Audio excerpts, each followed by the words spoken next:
Hello, everybody. Kyle here. Welcome back to Chaos and Shadow. I am joined by my co-host Pagan today, and we are going to be telling you all a very cool story that's been making headlines recently. It is the story of the USS Kidd, a Navy vessel off the coast of California that was swarmed by drones. Pagan, welcome to the show. Good to have you today. It's good to be here. It's always fun to do our shows together. It really is. And this is a story that we weren't sure what to fit in this week, but this is going to be really good. It came, right to our laps because let's see, when did this article actually hit? March 23rd, and we're recording this on the 28th. So yeah, it just came out earlier this week. This is by The Drive, which it's called Multiple Destroyers Were Swarmed by Mysterious Drones Off California Over Numerous Nights. This is going to be an article that's super duper up our alley, because you and I talked about this throughout the Skinwalker, and we talked about the USS Nimitz incident before in various platforms and places, I want to say. Yes. So this is kind of coming back around to our turf. And it's really interesting because California gets a lot of interesting aerial activity. Obviously we have the attack on Los Angeles, and then we have all of the other UFO kind of things that we see off the coast. I believe off of San Francisco, I believe is where it's at. I would have to double check that. But they see these UFOs that would go into the water and they come out of caves and all this.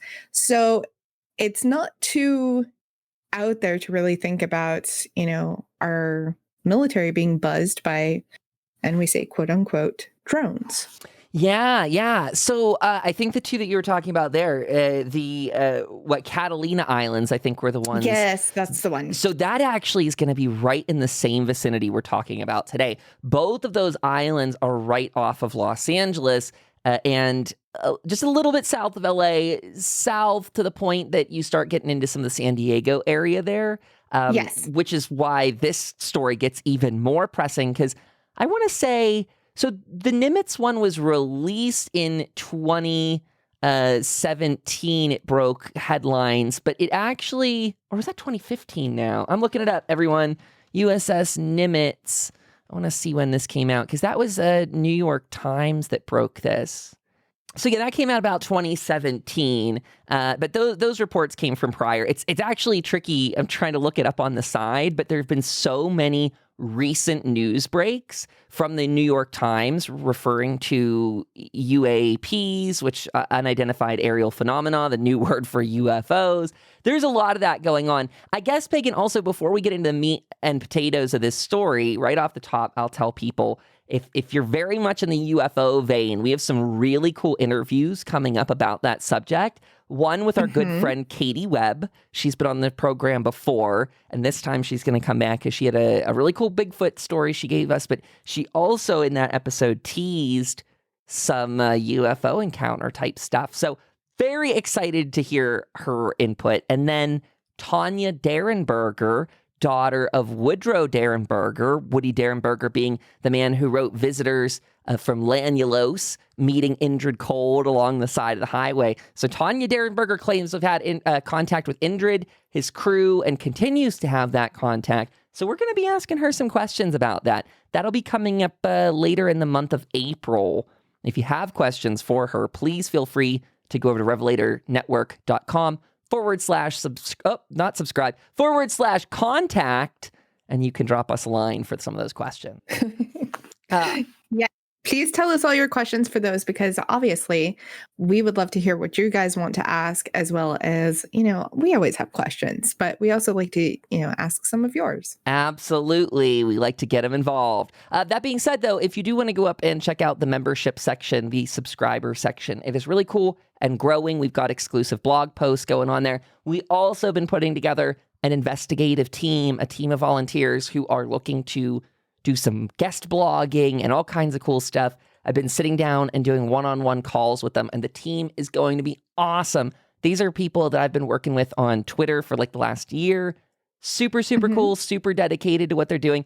A lot of them are bringing formal education in like academic fields that very much apply to this. People that are formally trained in anthropology. We have people that have actually gone through TAPS training, like the TAPS Ghost Hunter stuff. Like really kind of this neat amalgamation of cool abilities. And I really am amped to see where that takes everyone. That's going to be so awesome. Yeah. So expect cool stuff up on the blog. Expect a lot of, expect us on this program to benefit a lot from that, because we're gonna get a lot from that team. Now, back into our episode for today. So what the heck is going on? I'm going to read right the intros from the drive. It says, quote, in July of 2019, a truly bizarre series of events unfolded around California's Channel Islands. Over a number of days, groups of unidentified aircraft, which the U.S. Navy simply refers to as drones or UAVs, pursued that service's vessels, prompting a high-level investigation. Woohoo! Okay, so let's break that down. So first of all, we're talking California's Channel Islands. This is off of Los Angeles, about 100 miles or so. You're getting into that Catalina Island area. It's again, very high UFO activity spot from both the Nimitz reports and stuff that came out before, and from a lot of observers. Like a lot of people in the Southern California area always report lights and such off of the ocean there. A lot of it's always, jotted up to it just being lights in the sky of some kind of reflection or whatever. But in this case of actual having Navy vessels here, really starts to solidify it, because we're talking as many as 6 of these UAVs or unmanned drones or whatever word they're feeling comfortable with these days. 6 of them were reported swarming multiple Navy vessels over multiple nights. Yeah. And the interesting aspect about those drones, too, is in the article, it actually stated that they were maneuvering very oddly, not in a normal way that a normal drone that's being controlled by somebody would move. It was almost kind of like as if they had a mind of their own and they were maneuvering that way. So it really does kind of set apart from a civilian drone versus a military drone versus something else.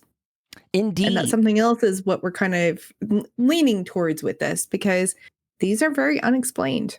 And I will make it very clear that the article does not imply that, just for the sake of, journalistic integrity and all that. I was very impressed. They did not make any leaps to this being any sort of alien craft or anything of that nature. So as they will leave this off, there's a lot of talk. I mean, again, this goes back to a lot of the stuff with the ATIP program, all these things that are coming out from the Pentagon saying they have been looking into these lights in the sky.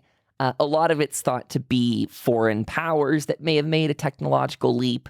At least that's the military and the Navy, and that's the armed forces words. So in this case, it makes it a weird one, because we are looking at multiple drones, which means more than one pilot. We're looking at prolonged periods of time in low visibility conditions, because these encounters, we're going to get into the very thick meat of them in a second here, but these encounters took place for over an hour at a time, and most commercial drones, especially the ones we're going to talk about here, only have about a 30-minute lifespan in the air. So what was in the vicinity and could be a culprit doesn't actually fit. They would just plummet out of the sky by that point. They are performing these really intense brazen maneuvers off of the Navy warships in a sensitive military training area. So that is a no-no on its own. That has restrictions of no flight. There were multiple ships again. So we got multiple U.S. Navy destroyers. We have the USS Rafael Peralta. We have the USS Russell, the USS John Finn, and the USS Paul Hamilton, all in the area with the USS Kidd. Now, the investigation itself is going to take off here, too. This is where this story gets a lot of traction, is we're actually going to be talking about communication reports between some of the Navy's highest intelligence branches, the Coast Guard, and the Los Angeles FBI branch getting involved to shed some light on the situation. It's a big one. It's a big one. It is. It's quite a doozy to think about that, obviously the military branches all have their own form of intelligence and investigation services. But the fact that they had to kind of work together to kind of piece this together to see if they could find out some kind of explanation for it is very interesting. Very, very interesting. It's definitely going to prove so. So this kicks off on the first night, July 14th of 2019. Also, I hope this will help people summarize this article a bit. We're gonna chop it down. There's a lot going on in there. We're gonna try and keep it to the most bullet points. So if you've had a hard time trying to piece it together visually, I hope this can help.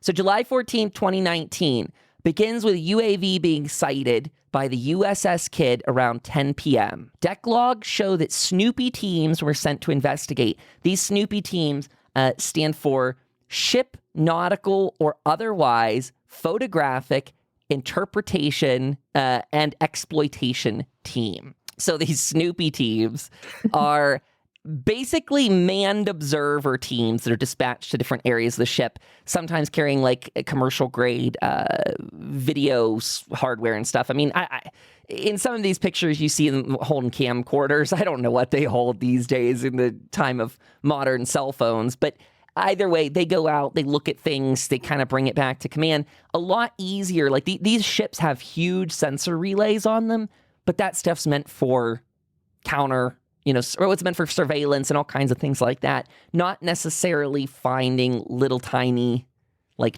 kind of drones flying off in the distance or kind of whatever they need these dynamic Snoopy teams for.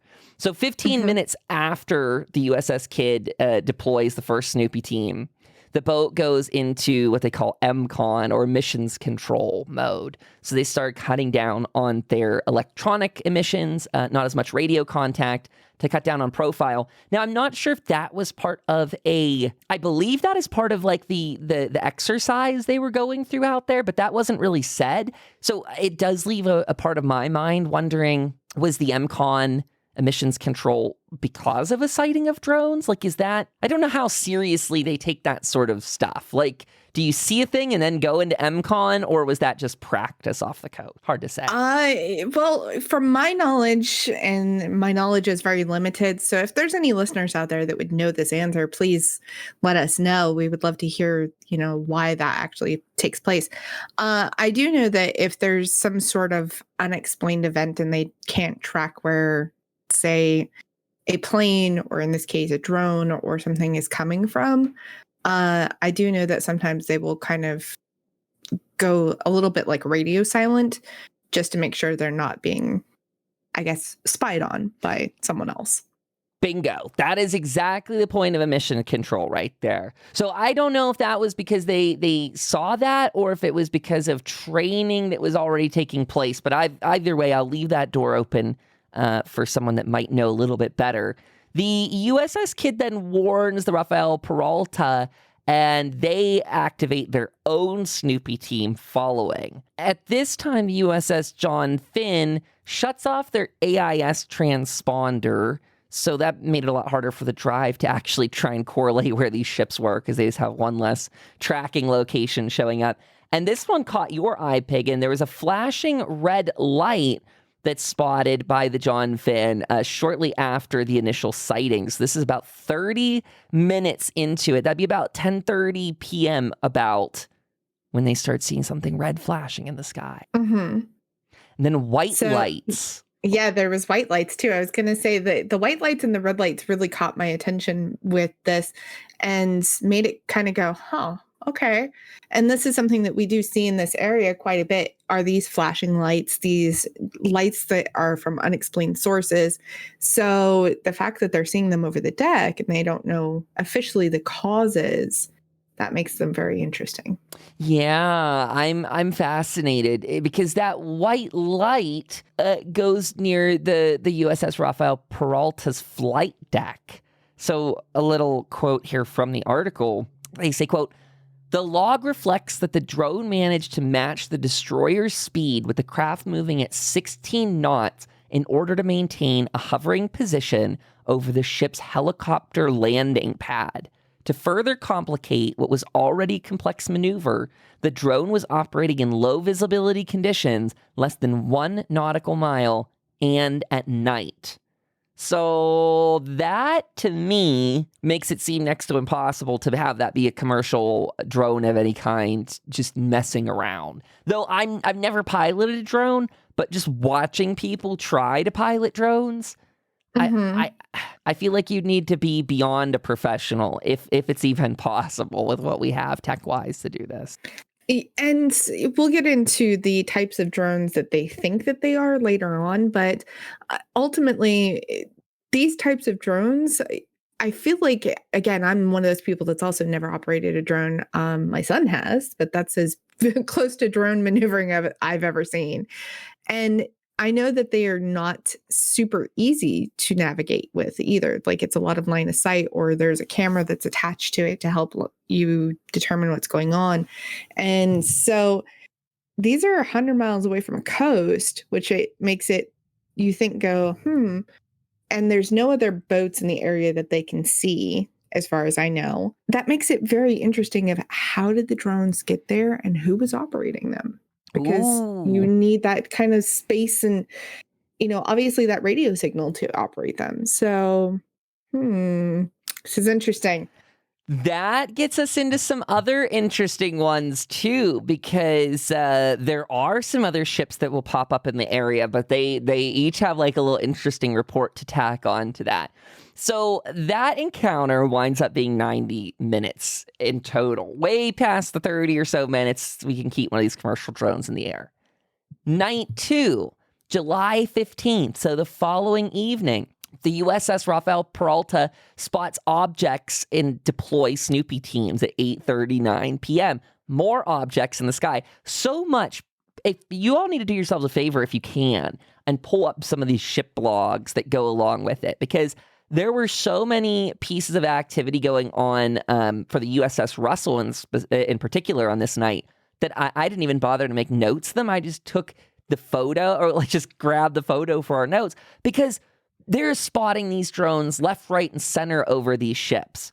So we got the Rafael Peralta spotting objects and deploying their Snoopy teams at 8:39. We had the USS Kidd spotting drones and deploying their Snoopy teams just before 9 p.m. It was like 8:52 or 8:56 or something like that.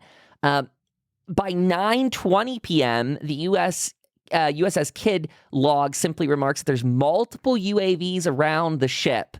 And I took this quote out because in the log, it actually says there's multiple UAVs above the ship. They crossed that out and wrote around. So I'm kind of just like curious if they were buzzing the ship, to what degree, if that was just kind of a slip of the hand or what it might be. But ultimately, we're getting a lot of activity that's starting to mount in this just like quick minute. Beyond that, here's another interesting one we don't have the answer to, but the USS Kidd has a note in there to man Mark 87 stations at 2124. And these Mark 87 stations, the drive pulls out a couple explanations. Their most likely is that it's this MK-20 electro-optical sighting system, or the EOSS. Helps the destroyer aim its main 5-inch guns. It's a very big surveillance piece. So that makes sense. They might have been using that to actually hone in on these targets and like figure out what they are, try and learn a little bit more. The next one is it could mean these 25 millimeter 87 Mark 38 chain guns, which can work via remote using a FLIR ball, which is kind of cool. I don't totally understand what's going on. Kind of sounds like a railgun situation that we're. They're like, that one is less likely, but that one is still the middle option. The third option was something to do with these Mark 87 cables that can be used to like transfer supplies between ships, but they didn't really think there was much validity in that. But very interesting that they manned one of these stations regardless in response to whatever they saw. Like it was significant enough to elicit that response. That's very interesting though. So I don't officially know this, but when you think of FLIR, you think of like a thermal camera. So I kind of wonder if they did use that, if they were trying to see, what they could see off of it with that kind of camera. I don't know. I don't know what a FLIR ball is. I'm assuming it's a similar type camera, but I don't really know. But it's very interesting. to think that, if they had to get out these things to help with surveillance to try to get a better picture, that probably tells me, from a civilian standpoint, that they really didn't know what was buzzing around them. Yeah, and we got 4 ships, did we say? I mean, in this specific night, we're already up to the activity log of 3 ships. We had the Peralta, the Kidd, and the Russell here that are all getting really a lot of activity. So again, this isn't just like one ship either, right? It's not like one pilot in an aircraft like in some of these other encounters where it's still like a trustworthy source, but people write that off as like, oh, it's one pilot. But how about 3 ships worth? How about them apples? Like that, that's a lot. I mean, we have even more in this total list. And I'm getting ahead of myself too, because actually, I'm not getting too far ahead of myself. So let me just continue briefly. It'll unveil itself in a second. So the Russell sees a ton of activity. Looking at the log, their huge reports take place between 2100 and 2152. So these reports, again, these are the ones, we'll have some of these in the show notes too, but they say things like, drone spotted moving left to right, drone, going this direction, that degrees. Like there's just tons of reports in here. And then the Rafael Peralta gets notified by a local Carnival cruise ship, the Carnival Imagination ship. And it gets in touch with them to let them know those are not our drones that are out there, but we can see 5 or 6 of them. So that now you got an outside observer too. Now you've got a commercial observer in there seeing this stuff. Yeah. That's, when you could say, oh, hey, this is a military thing. Oh, this is another country doing this or something like that. But ultimately, if these are, waters that would be what we'd call military waters, and there's a cruise ship that's close enough that they can see it, but they may not be officially in the military waters. At that point, it's like, okay, these are making so much of a noise, and I say noise in more of a figurative way than a literal way, that the cruise ship is actually picking them up and seeing what's going on. And they're like, okay, we need to let them know that this isn't us so we don't get in trouble with the military. Bingo. So that's really cool. You're right on the money. So yeah, this winds up being one wild evening. The drone sightings actually continue with the USS Russell until 2351, which means that encounter went on from somewhere around 8:39 p.m. to almost midnight. Yeah, I was going to say that's a couple of hours. That's way over that 90-minute marker. It really is. Like really far over that 90-minute marker. And I urge people to look in the document. I was just sending a link to Pagan here really quickly. For those that are familiar with Los Angeles, you got southern LA kind of has that little bulge that comes out, and you've got Catalina Island off of that. It's to the southwest-ish. And then these islands are just out beyond that. And this is super hubs of weird activity. It's a lot going on out there. And that's why this official investigation gets really kicked up a notch. So the Drive gets a lot of this from FOIA requests. And they say the investigation starts off before the email exchange, as if the email exchange is picking up off a phone call. It's a request for more information. They've got Navy emails CC'd in with some of the Coast Guard emails, looking for, it's Navy military emails with the United States Coast Guard ones asking about UAS activity, asking for any updates on this sighting. And from there, it begins to grow and grow and grow. They pick up Los Angeles FBI agents on there, because a lot of this investigation, they're going about this very seriously. I think it's very easy for us as UFO people to get really excited. But this is obviously an attempt to disprove anything like that and track it down. Mm-hmm. So you'd mentioned about boats in the area. There was another one, a catamaran out there by the name of Algutia. I hope I'm not butchering that terribly. But they were able to easily get in touch with the captain of that ship. The captain explained that they have Phantom 4 drones on board, and they were only used on Sunday the 14th, shortly after departing Los Angeles. Now, these are small commercial drones, Pagan. These are the ones that we were going to talk about, huh? Because they only have a 28-minute flight time. Right. Yes. And those are the ones that they mention in the article, but these look like your standard drones that, might be roughly from, my experience of looking at them, maybe, a foot and a half wide at the most. So these aren't very big drones.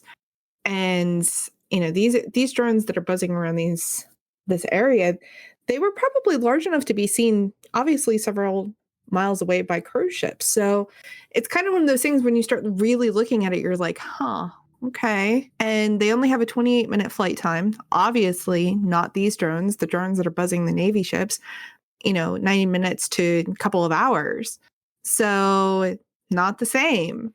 It's very interesting. And I think that I want to say a UAV for like the military maybe only runs like 3 or 4 hours tops. I think. Don't quote me on this, y'all, because I really don't know. I have friends who are in the military who have flown them, but it's been a long time since we talked about it. So I want to say it's like 3 to 4 hours, but that could be totally wrong. So if, somebody out there flies them or knows somebody who does and the time's wrong, please correct us. Please. I don't quite officially remember, but I want to say it's like 3 to 4 hours. So it's very interesting because I know they have to get close enough to wherever they're going to actually dispatch those drones. Hey everybody, Kyle popping in to give you a heads up about our charity for March of 2021.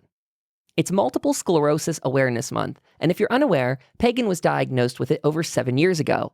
MS is an incurable autoimmune disease that causes the immune system to attack the nervous system. Being that it's Awareness Month, we wanted to do something where we could tie in the proceeds from our subscriptions on our website and give large chunks of that away to charity. So specifically, the National Multiple Sclerosis Society. If you'd like to get involved, head over to chaosandshadow.com or now named revelatornetwork.com/subscribe. We're giving away large chunks of the proceeds, so even a $5 contributor gives away $2 to the charity. If you become a contributor at $20, we're giving away 10 of that. And if you're becoming a founder at 50, 30 of that goes to charity. Wonderful way to support us as a network and give money to a cause that is needed. That's the National Multiple Sclerosis Society. So go check out the article we have on the blog. Get involved. Thank you for listening. Stay safe out there. Well, I can't say too much about that myself, but I do know there was talk about it potentially being some sort of military exercise out there, to which one of the biggest kind of explanations away from that, I mean, it's not completely shutting the door on it, but the fact that this reached the highest branches of naval intelligence, and here's where it gets even more wild. So again, we got that boat out there. They investigate. They check those things off. Navy intelligence gets more invested in this case by July 19th.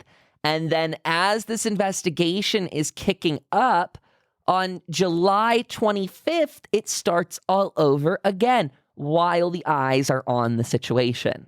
So again, this is not to close the door on the military sort of answer. There's potential. There's a testing ground out there where stuff like this might be at play.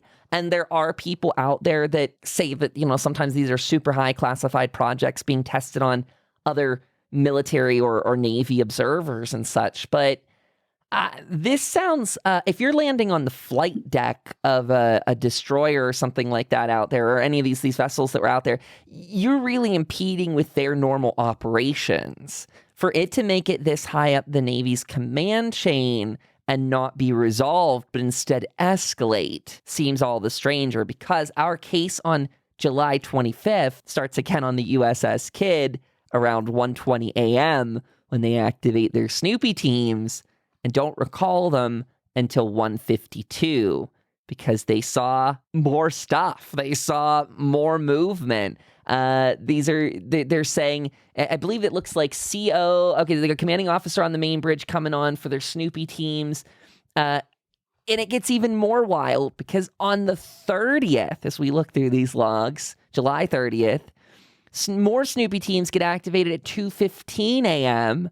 until 3:27 a.m. Again, all the while happening in the middle of this investigation that they're still reporting more sightings. That's just wild. And, it's kind of the interesting thing is, my guess would be if this was a person doing it and they realized that, oh, hey, the military is interested in this, there's an investigation, they're calling, several boats around and really hardcore looking into this. It's gone up the chain of command. I would presume that if you are an intelligent civilian, you probably would back off so you didn't get into federal trouble. But the investigation continues and there's more sightings, and it just kind of goes, okay, this gets interesting. Again, where are they coming from? What's going on? So I don't know. And it really kind of then begs the question of, are these officially quote unquote drones, or are they something else? It is a good question. And one thing I'll also point out, just to, for clarification's sake for our listeners, in looking through these logs that take place on the 25th and the 30th, though the drive calls those out as, well, I guess they actually do say away team for UAV. I just wanted to be clear that these logs are not nearly as detailed, or they don't maybe seem as hectic as the other ones. Like the other ones had all these different sightings and encounters listed in them. These ones are just saying away Snoopy team for UAV, or UAVs. Plural in the other one on the 30th. So not sure. Now, one thing that they did say in this article, tied in with the investigation, we've got the Fleet Area Control and Surveillance Facility based in San Diego, who I guess monitors all of this activity. That's their fleet area. So they're monitoring and surveying. And they were working very closely with them, specifically after the investigation kicked up. So for the people that survey the area to have this stuff happening while their eyes are actually tuned into the area, it leaves us with big questions as we kind of round out this episode. We were officially through, I think, all of the new details, because this is a story that's going to expand over time. Yes. And the interesting thing is this happened in July of 2019. And if we skip forward a few months and go to December of 2019, in eastern Colorado and western Nebraska, basically the Colorado-Nebraska border, there was a lot of drones that were apparently buzzing farmers out there. Up to 30, and they were all flying at night. The FAA investigated. There was no presentable outcome and no answers that came out of it. But eventually they just kind of closed it and chalked it up to unexplained. And it's interesting that this all happened within, a few months of each other. And there was 30 of them at night, all flying around the same time. Obviously not, exactly in the same space, but fairly close. And 30, that's 30 people having to man these drones. And one of those drones was what they called in the article, the mothership, was 5 to 6 feet in diameter. It was a really large drone. So we have not just the information that's happening over off the coast of California, but now we're having stuff that's inland, and it's still unexplained. And you're pulling that from a New York Times article at that, is that right? Yes, I am. That is from a New York Times article. They also did a one with the drive as well that kind of talked about it, and they pulled some FOIA requests in there as well. It's interesting that the FAA chief of staff was speaking with an FAA administrator via email, and it says not long ago we would have called these UFOs. And it says, yep, now everything is a drone. So they don't officially know exactly what these are. No, that's very, very true. And so the drive and their article about the USS Kidd left a couple good questions. And I want to shout out all of these because some of these ones are popping through my mind. I don't know if I would have articulated all of them. So big ones being the drones don't fit the bill very easily, tying in exactly with what you just said a second ago. There's a quote, commercially available drones are not commonly capable of flying for such long durations across great distances with speeds in excess of 45 miles an hour. Based on the pulled data available from the deck logs, we estimate the drones traverse at least 100 nautical miles in the July 14th incident. So just one of those nights. Another quote goes, furthermore, the drones were able to locate and catch a destroyer traveling at 16 knots in conditions with less than 1 nautical mile of visibility. Equally baffling, their operators appeared to have coordinated at least 5 to 6 drones simultaneously. Then there's the question of line of sight and control methods in general, which make the capabilities described all that much more puzzling. Which, again, ties directly in with what you were just saying a second ago, Pagan. Like, these encounters with these drones are bizarre because the amount of people involved, because the autonomy of the drones involved, because of the, just basically from start to finish, a traditional or accessible drone does not start to fill this in. But I do wonder if the word drone actually allows our armed forces to talk about these things without being labeled without crazy. Fear of being labeled crazy or some sort of retribution happening to them. So ultimately, if that's the word that we're using now to make these reports more accessible to people without the stigma attached, then okay. But I think that we're going to have to start getting a different term for normal drones, because if that's the case and that's what we're going to use, we're going to have to start differentiating, I think, a little bit, because obviously these two different cases, states apart, don't fit the bill ultimately for regular commercial drones. I agree. And the fact that so many of the U.S. government's agencies that oversee the skies and the waters, the fact that they're thoroughly baffled by this stuff is very, very telling.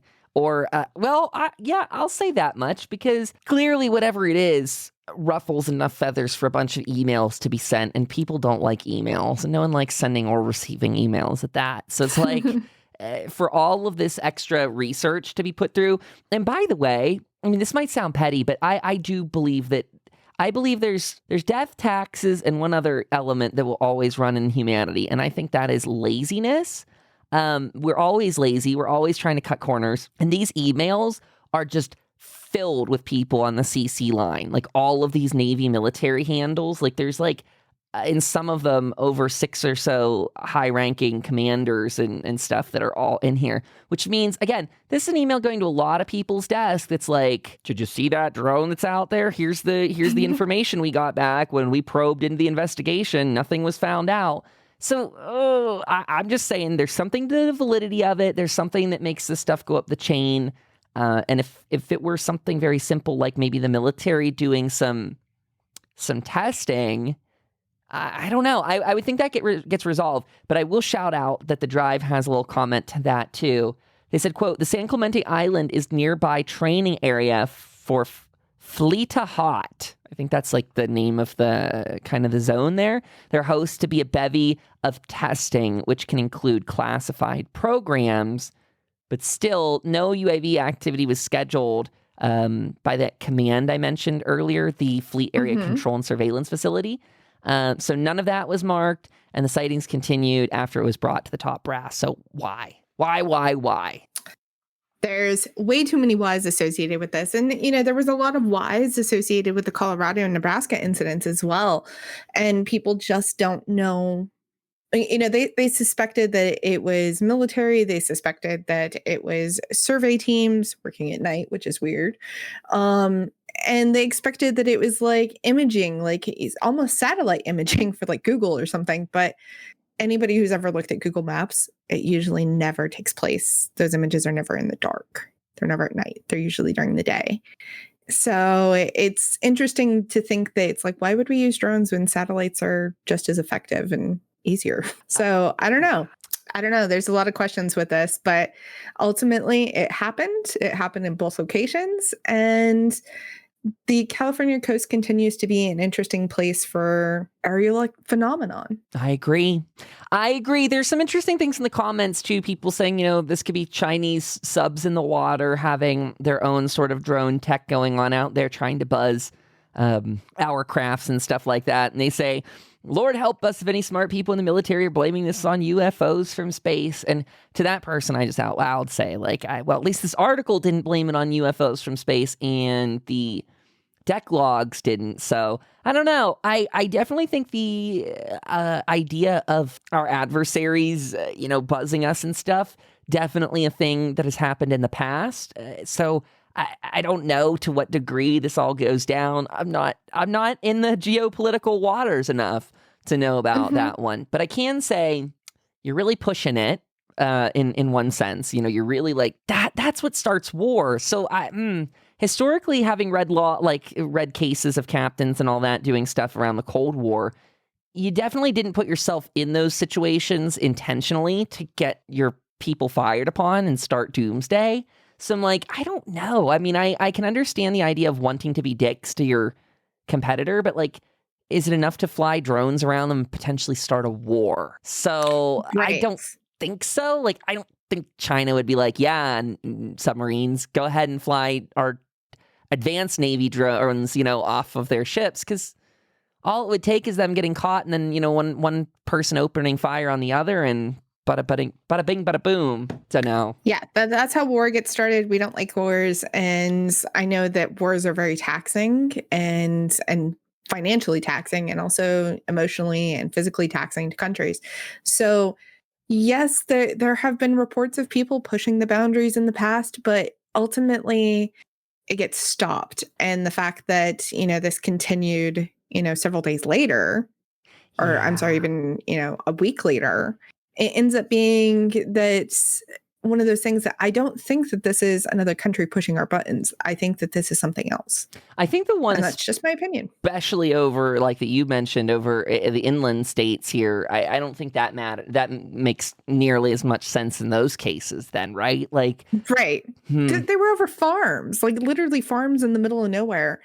And, the farmers that lived out there, they were very concerned with their privacy. Like they were calling the sheriff and saying, can I shoot these down? Which I didn't know until reading this article that apparently that's a federal offense and you can spend 20 years in jail for shooting down a drone. Don't do it, people. It's bad. Oh, wow. But at the same time, they were very concerned because these drones would literally stop and just hover over people's houses and just sit there for 30 minutes to an hour. They wouldn't do anything. They would just sit there. And then there, at one point in time, I think that there was one farmer who said that there was 5 or 6 of them over his house. That's a lot of drones to have over your house. And, at the same time, they were 150 to like 200 feet in the air. And so they were almost just out of shooting range, but they were all appearing between sunset and about 10 p.m., which is an interesting time period. And if there's 30 of them, again, that's 30 people that you have to kind of, at that point, realize there's 30 people sitting somewhere controlling these drones. Well, I'm just going to read something out from the comments section, which again is you take this what you will, but I think this is just an interesting concept. But someone said something about potentiality of these being submarine controlled drones where you could actually like kind of launch them underwater, to which they would come up and out. I don't know. I mean, this is where it all gets into this world of like crazy speculation and uncertainty, because UFOs as a whole have a history of unidentified submersible objects, USOs. We've talked about that in passing here or there. So I'm not sure. And the truth be told, I guess if it comes out of the water and you don't know who sends it, it is a USO no matter what. Whether if it's a person underwater piloting it or it's a something else. It'll be interesting, though, to see if we get any news about this towards the summer pagan, because on June 1st, I believe, is the deadline for the Pentagon's release of that information regarding these unidentified something-rathers in the sky. They're supposed to yield a certain amount of information. Now, I'm not holding my breath by any means, because I'm sure it will... I have a fear that it will just be a bunch of fluff and like, what are you talking about in there? But it's going to be like, here's the report and 99% of it's redacted. Yeah. I think, so to that note, something I just read the other day, which means very little to me, but thankfully they explained it in this article, was that report that's going to come out is actually supposed to have a, it is supposed to not be redacted. Like it's shelled within a specific, I don't know. The way it's done is that it's going to have large parts of it that can be seen intentionally. Like that was part of the stipulation to it being drafted. So that means there could be a lot of information, but, how much? will actually make it in there is the question. And like you said, even though with that mandate, I don't know, that means that we're going to get nearly as much as we want. It would be nice to have somewhat of an idea, though, because I don't know, bring a little mystery back into the world, please. I'd like some. I would love some. I'd like to know if this was, I mean, ultimately, if this is a military exercise or if it was another country doing this or if it was something else, whatever the reason being, just tell me either, hey, we don't know. We have no idea who did this. Nobody's taking responsibility for it. Or say so-and-so took responsibility. It was a training exercise. It was a joint training thing between our countries, whatever it may be. The military was doing some testing. And ultimately, like the military could say, hey, this was a testing exercise. We cannot tell you more than that. I would be satisfied with that. I would. I'd be like, okay, that's cool. You guys are doing your thing. That's fine. No big deal. But if it's something that you can't explain, just say, we can't explain it. We don't know. Rather than just kind of leaving us in the dark. Well, you know what I'll say is that we don't know what it is, but exactly. I can also say, folks, that as we conclude this USS Kidd case for today, we have a lot going on up on the website. As a reminder, interviews with Michelle Belanger, amazing friend of the show. We got Katie Webb coming up. We have Tanya Derenberger coming up. So that's going to be a lot of UFO stuff, a lot of bringing back around a little bit of the Mothman stuff with Tanya Derenberger, getting some of that Injured Cold in there. And then we are going to be picking up the pace as summer comes through because we've been invited to participate in a ton of events this summer. We'll keep you posted on those, but that means a lot of reviews up on the blog and a lot of interviews with folks out there. So please do not be a stranger. We have that contact section on the website for things just like this. If you have questions for our guests, or if you have questions about bringing on a potential guest, if there's someone you'd like to see us reach out to interview in the future, get in touch. We absolutely have a space for that. Pagan's got her own podcast going on as well through the Revelator Network. Want to tell them about it, Pagan? What's the name of that? Well, that would be Pagan's Witchy Corner, and we had a brand new episode launched today. Today's the 28th. That is Sunday. Every Sunday we have a brand new episode come out with that. Today's is a sleep meditation. So if you are somebody who has insomnia or just has a hard time falling asleep or just having a hard time getting your brain to shut the hell up, believe me, that happens to me quite a bit. That's why I created this meditation. It is a wonderful meditation. It won't take a whole lot of your time and it's great. And last week's episode was a lot of fun too. We did an Ostara ritual, very simple, but it was wonderful about finding balance and bringing a little more balance into your life as Persephone returns to us. So if that's your cup of tea, please go check it out. Don't forget to subscribe. It's available on all of your favorite podcast platforms, Spotify, Google, Amazon, iTunes, all of them. So definitely go check them out. And that's my show. That's Pagan's show. That's her spiel. It is a great reminder. Yeah, go subscribe to Pagan's Witchy Corner. Subscribe to all the shows you're seeing on the top bar of the Revelator Podcast Network, because this is going to be a direct ask to everyone out there. It's completely free, too. If you can't support the show through your own financial means, I can tell you that we have some sponsors that are very interested in working with us. We just need to get this show to a higher listenership to be in their bracket of people they can work with. So, again, if you got other apps out there, subscribe on whatever you listen on. Get your friends, your family subscribed. Friend groups are the best for this sort of thing because I know us paranormal folks are very cliquey. We all have our groups that we run with on the regular and chat with, share our information. So share this show with them. Send over an episode of something you enjoy, and I will encourage you to go up there to the website, revelatornetwork.com. Use that big old search bar. It actually works and pulls you really, really good things. So if there's a case you want to know more about, like UFOs, Mothman, whatever, type it into that bar. Something will come up there. And Pagan, I want to thank you for your time on this episode. This was lovely. This was kind of our little relaxed fit we got to stick in here, kind of a last moment thing as we were working on a bunch of other projects. Also, both of us kind of had a down and out week with our just ailments across the board. So thank you everyone listening for letting us have this kind of random spin-off episode that was fun. But stay safe out there, everyone. Still trying times. Get in touch with us. Don't be a stranger. Follow us. We're both on Twitter. I'm at Kyle Paranormal. Pagan, what's your Twitter handle for him? It is Pagan Wolf _13. Pagan Wolf _13. And as always, these are going to be in the show notes for you. So just click into the description of this episode, go up to the About Us section on the website. All the information you could ever want is going to be there. So folks, stay safe, stay tuned. Lots of cool stuff coming. We'll talk to you soon. Bye-bye. Alrighty. Bye-bye. Are you enjoying listening to these shows on the Revelator Podcast Network? If so, let us know. By leaving reviews and sharing the shows with friends, it's a wonderful way to introduce our show to a whole new audience. And just in case you don't know, we've got 4 podcasts at the moment, including our Paranormal Chaos and Shadow, Kyle's Communist Book Club, Stellaris Emergency Broadcast for all you gamers, and Kyle's Valheim Bulletin for the gamers that just can't get enough. We got a lot going on, so consider becoming a member at chaosandshadow.com/subscribe, or check out my personal page there at chaosandshadow.com/Kyle.